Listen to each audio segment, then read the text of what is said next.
निश्चित रूप से ट्रीटमेंट में नाइट वॉचमैन का बहुत बड़ा भूमिका होता है।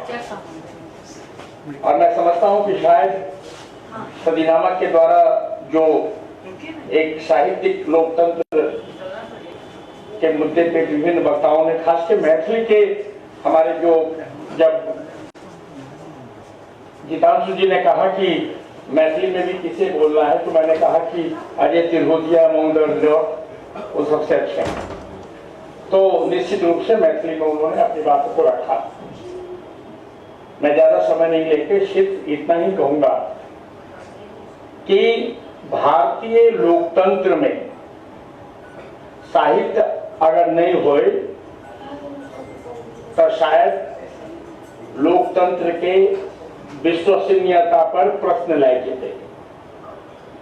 महाकवि विद्यापति से लेकर नागार्जुन तक के बीच के बात अजय जी मैथिली में कहे। हम तो इतने कह जे अगर मैथिली के लोकतंत्र के बुझक तो समुद्र के और गहीर भ जाए पड़ते, आसमान के और ऊंचा चल जाए पड़ते। कारण 1350 से 1450 में अगर कोनो रचनाकार कुछ लिखलक बेमेल विवाह पर, तो महाकवि विद्यापति छला जे कहे पिया मोर बालक हम तरुणी गे, कौन दुख पेलो जे भेलो जननी गे।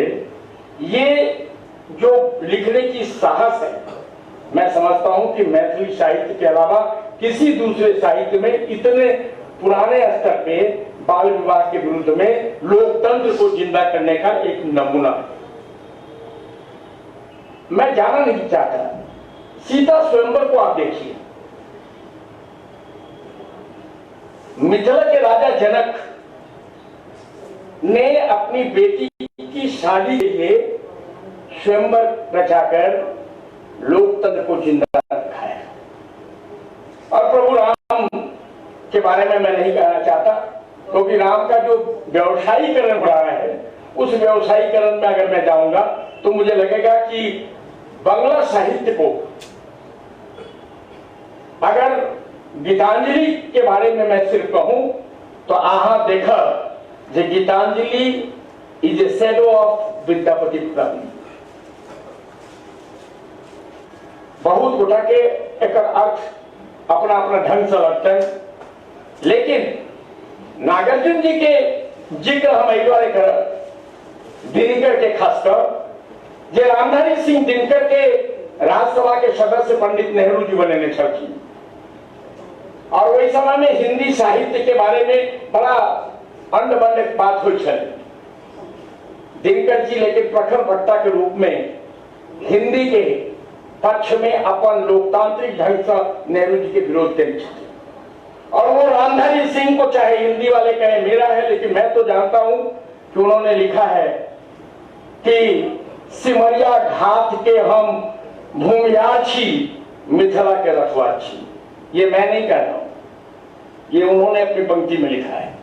रामधारी सिंह दिनकर जब राज्यसभा के कक्ष से निकलते हैं और नेहरू जी जब चलते चलते कहीं डगमगा जाते हैं, तो पीछे से रामधारी सिंह दिनकर उनका बाँ पकड़ के कहते हैं कि लोकतंत्र जब जब लटका जाता है, साहित्यकार उसके पांव थाम के बचा देता है। ये मिथिला की लोकतंत्र है। आप खूंटी में बांध दो साहित्य को किसी आंचलिक भाषाओं से। हमारे पूर्व वक्ता ने मगही भाषा में अपनी जोरदार बातों को कहा। ये राजनीतिकरण की बात है, मैं उसको मैं जाना नहीं चाहता, लेकिन 1350 से लेकर 1450 तक विद्यापति ने जब ये लिखने का साहस किया कि देसिल बहना सज्जन मिठा, इसके बाद भी लोकतंत्र कहीं बचता है क्या? लोकतंत्र में जिस राजतंत्र की बात होती है, मैं उस विवाद में जाना नहीं चाहता। आज तो लोकतंत्र ईवीएम में कैद है, यहां लोग को खोजा जा रहा था। मैं तो बोलता हूं कि मणिपद्म में क्या उपन्यास को पढ़ दिया किशोर वर्मा मणिपद्म को, तंत्र मंत्र और लोकतंत्र तीनों के बारे में उन्होंने जो लिख दिया, शायद भारतीय साहित्य के इतिहास में पढ़ने वाले की भले ही कमी हो। राजनीतिक तो पढ़ ही नहीं सकते हैं, तो राजनीतिक जब पढ़ेंगे नहीं तो उन्हें लोकतंत्र का अर्थ कहां से लगेगा। आज तो गूगल का जमाना है। इतना ही नहीं, यात्री जी ने इमरजेंसी का विरोध करते हुए पांव में घुंघरू बांधकर उन्होंने कहा कि रानी जी हम धोएंगे पालकी, रानी जी हम धोएंगे पालकी, यही हुई है राय जमाहिर लाल की।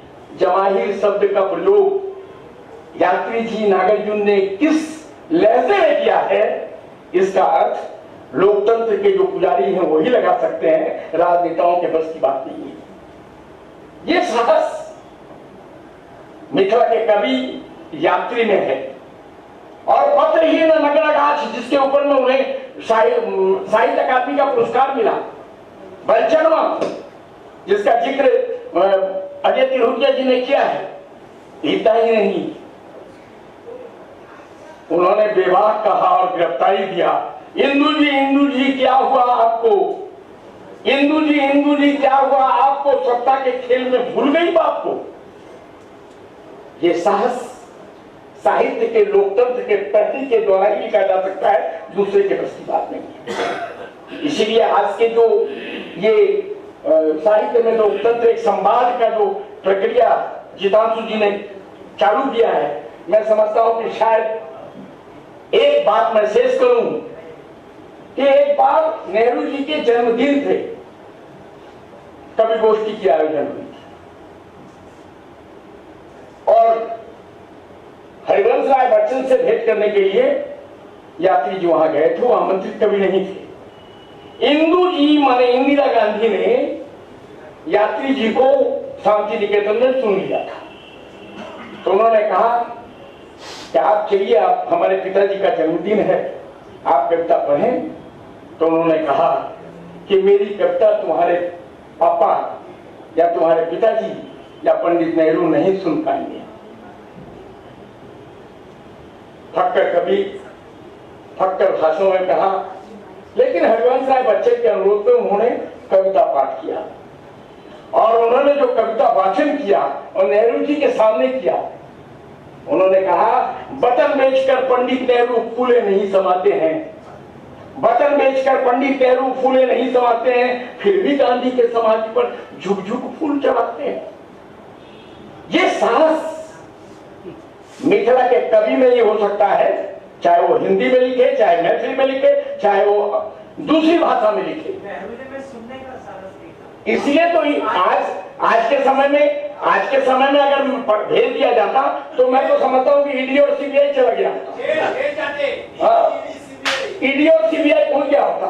तो आज के इस परिसंवाद में मैं विशेष और साहित्यिक गतिविधि को बोलकर मैं नहीं चाहता कि अपनी बातों को उस तरह कहूं, लेकिन एक बात मैं आपसे कहूं कि राज दरभंगा लक्ष्मेश्वर सिंह जिसके सजाने से आज कलकत्ता शहर सजी हुई है, राज दरभंगा की मूर्ति है डलहौसी में, और मैं आपसे कहूं कि वो पहला लोकतांत्रिक था बंगाल काउंसिल का मेंबर, जिसने चुनाव जीतकर बंगाल काउंसिल का मेंबर बना था। लोकतंत्र का इससे बड़ा उदाहरण और क्या दे सकता है मिथिला के लोग। और मैं आपसे कहूं कि उस समय राज दरभंगा लक्ष्मेश्वर सिंह के विरुद्ध में मुस्लिम समुदाय के व्यक्ति जो ढाका में थे और पैरा हाईकोर्ट का जज बने थे,